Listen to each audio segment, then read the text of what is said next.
Assalamualaikum warahmatullahi wabarakatuh. Pemirsa Al-Yasini Media, alhamdulillah berjumpa lagi dengan saya Dr. Kholidatul Husna, spesialis penyakit dalam. Masih dalam nuansa Ramadan, dalam kesempatan kali ini saya akan membahas tentang sakit lambung dan berpuasa. Namun sebelumnya terlebih dahulu saya akan menjelaskan tentang bagaimana atau apa penyakit lambung itu. Nah, lambung dalam istilah medis atau kedokteran disebut mah atau gaster. Sehingga sakit lambung disebut sebagai sakit mah atau istilah medisnya gastritis. Gastritis ini peradangan pada dinding di dalam organ lambung. Penyebabnya apa? Bisa faktor eksternal, bisa faktor internal. Faktor eksternal misalkan sering mengonsumsi obat-obatan anti nyeri atau minum jamu-jamu pegelinu.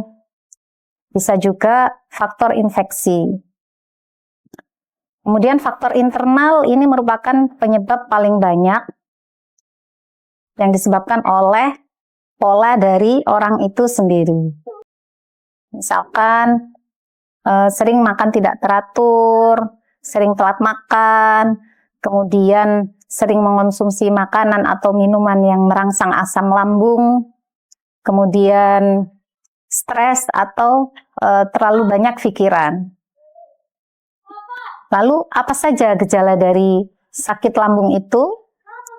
Yang paling sering adalah nyeri ulu hati, ya. Jadi organ lambung itu merupakan sistem pencernaan. Sistem pencernaan itu dimulai dari mulut, kemudian makanan dikunyah masuk ke kerongkongan. Setelah kerongkongan makanan masuk ke dalam lambung.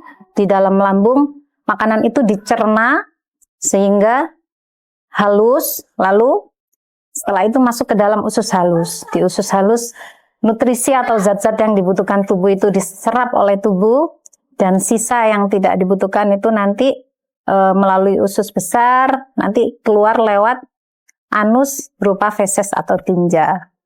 Nah, organ lambung itu letaknya di sini, di abdomen atau di perut kiri atas sampai di tengah. Sehingga kalau asam lambung berlebih, gejalanya bisa nyeri ulu hati. Nah, sebenarnya asam lambung itu memang diproduksi oleh lambung untuk membantu mencerna makanan, menghaluskan makanan.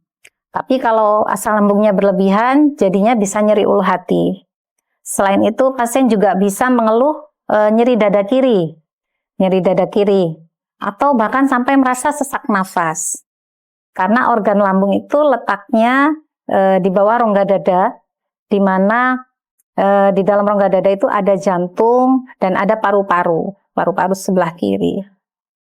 Selain itu, pasien bisa mengeluh kembung atau sering sendawa karena gas yang berlebihan di lambung dan pencernaan. Kemudian kadang pasien juga sampai mual muntah. Mual muntah ini istilahnya reflux, jadi makanan yang di dalam lambung itu keluar lagi. Nah, sebenarnya di antara kerongkongan dan lambung, itu di bagian kerongkongan paling bawah, itu ada yang namanya sphincter esophagus. Sphincter itu berupa otot berupa cincin yang bisa membuka dan menutup. Dia akan membuka saat ada makanan dari kerongkongan mau masuk ke dalam lambung. Nah, saat makanan sudah di dalam lambung, maka cincin itu akan menutup agar makanan tidak reflux atau tidak kembali dari lambung ke kerongkongan. Ya. Jadi bisa sampai mual muntah. Kemudian bagaimana, apakah bila punya sakit lambung boleh berpuasa? Boleh jawabannya, ya. Namun harus memperhatikan tips sehat lambung saat berpuasa. Nah, puasa itu sendiri ternyata memberikan beberapa manfaat untuk lambung dan sistem pencernaan.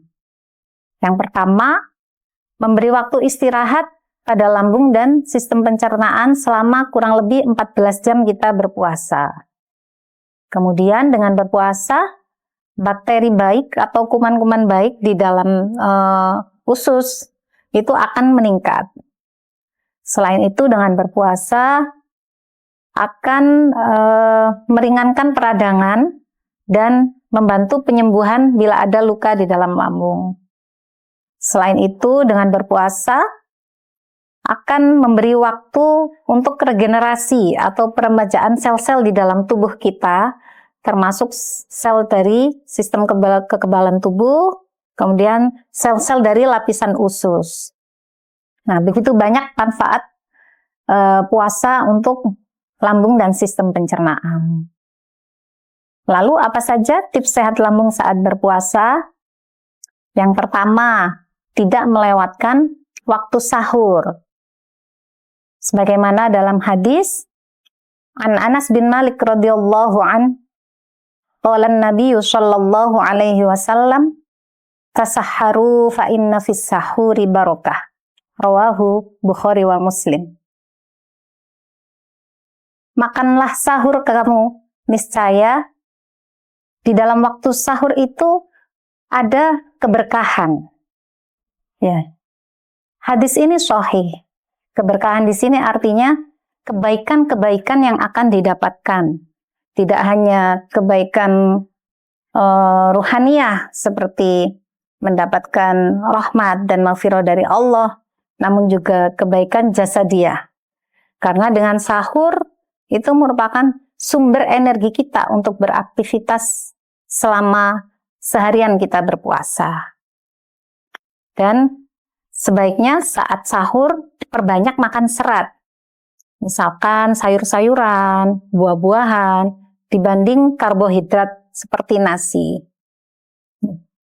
Karena serat itu saat di lambung dia lebih lama dicernanya, sehingga lebih lama kenyangnya, tidak mudah lapar, dan si asam lambung ini ada makanan yang terus dicerna selama puasa. Selain itu, tips berikutnya, tidak menunda waktu berbuka. Begitu adzan maghrib, langsung batalkan makan kurma, minum air. Ya. Jadi, alangkah baiknya memang bila takjil terlebih dahulu. Takjil, makan ringan, sholat maghrib, baru kemudian makan berat. Nah, takjil di sini bukan berarti dengan yang manis-manis seperti kolak, sirup, gorengan-gorengan yang kalorinya tinggi. Rasulullah itu takjil dengan kurma basah atau rutop. Bila tidak ada, dengan kurma kering, bila tidak ada, air. Ya, jadi bukan makanan-makanan yang kalorinya tinggi. Kemudian tidak berlebihan saat makan sahur maupun berbuka. Ya, sebagaimana firman Allah dalam surat Al-A'raf ayat 31, Bismillahirrahmanirrahim, wa kulu washrabu wa la tusrifu, innahu la yuhibbul musrifin. Makan dan minumlah kalian, namun jangan berlebihan. Sesungguhnya Allah tidak menyukai orang-orang yang berlebihan. Terutama saat berbuka, jangan dipakai sebagai ajang balas dendam. Semua makanan dimasukkan, semua minuman yang manis-manis dimasukkan. Karena itu akan membuat lambung dan sistem pencernaan itu kaget setelah seharian beristirahat. Dan harus bekerja keras untuk mencerna semuanya. Selain itu, dianjurkan juga untuk makan porsi kecil dan perlahan. Rasulullah menganjurkan, kecilkan makanmu dan baguskan mengunyahmu. Nah, artinya di sini kita diperintah untuk tidak langsung makan dalam porsi besar, tapi porsi kecil dan perlahan-lahan saat mengunyah. Ada yang menyebutkan dianjurkan 33 kali. Nah, tujuannya apa? Bila kita mengunyah sampai makanan itu halus, maka saat makanan itu masuk kerongkongan dan dicerna lambung, lambung itu kerjanya tidak terlalu berat. Jadi membantu kerja lambung dalam mencerna makanan. Selain itu, dengan mengunyah dan makan perlahan, itu akan membuat nutrisinya lebih optimal yang diserap. Juga mencegah gas-gas dari luar, ini udara, untuk masuk ke dalam lambung. Ya. Kemudian selain itu apalagi? Dianjurkan minum air yang cukup. Nah, kebutuhan kita air dalam sehari, cairan yang dibutuhkan kurang lebih 8 gelas atau 2-3 liter. Itu kita harus cukupi dari sejak berbuka sampai sahur. Misalkan sebelum buka, takjil, minum air 1-2 gelas. Nanti saat makan berat, minum air lagi. Sebelum tarawih, minum lagi. Setelah tarawih, minum. Begitu juga saat sahur. Sebelum sahur minum, setelah sahur minum. Kemudian dianjurkan untuk tidak langsung tidur setelah makan. Nah, amannya diberi waktu 3-4 jam sesudah makan. Kenapa? Tujuannya agar metabolisme kita tidak melambat. Kalau kita langsung tidur setelah makan, maka metabolisme kita akan melambat, sehingga berat badan malah makin meningkat. Selain itu, bila langsung tidur, maka asam lambung juga akan naik. Yang tadi saya jelaskan sphincternya itu, ya. Nah, sphincter itu juga sphincter esofagus atau yang cincin di bawah kerongkongan, itu fungsinya akan terganggu pada pasien atau orang dengan obesitas atau kelebihan berat badan, juga pada orang yang merokok. Jadi alangkah baiknya rokoknya juga dikurangi, berat badan diturunkan. Kemudian apalagi yang tidak kalah penting, hindari konsumsi makanan dan minuman yang merangsang asam lambung. Apa saja? Makanan pedas, santan, makanan asam, kemudian coklat, makanan yang berlemak atau berminyak seperti gorengan. Kemudian kalau minuman, soda, terus minuman yang berkafein, contohnya kopi, teh. Nah, itu semua bisa merangsang asam lambung. Kemudian yang terakhir adalah harus mengelola stres. Jadi dalam momen bulan puasa ini kita hindari terlalu banyak pikiran atau overthinking.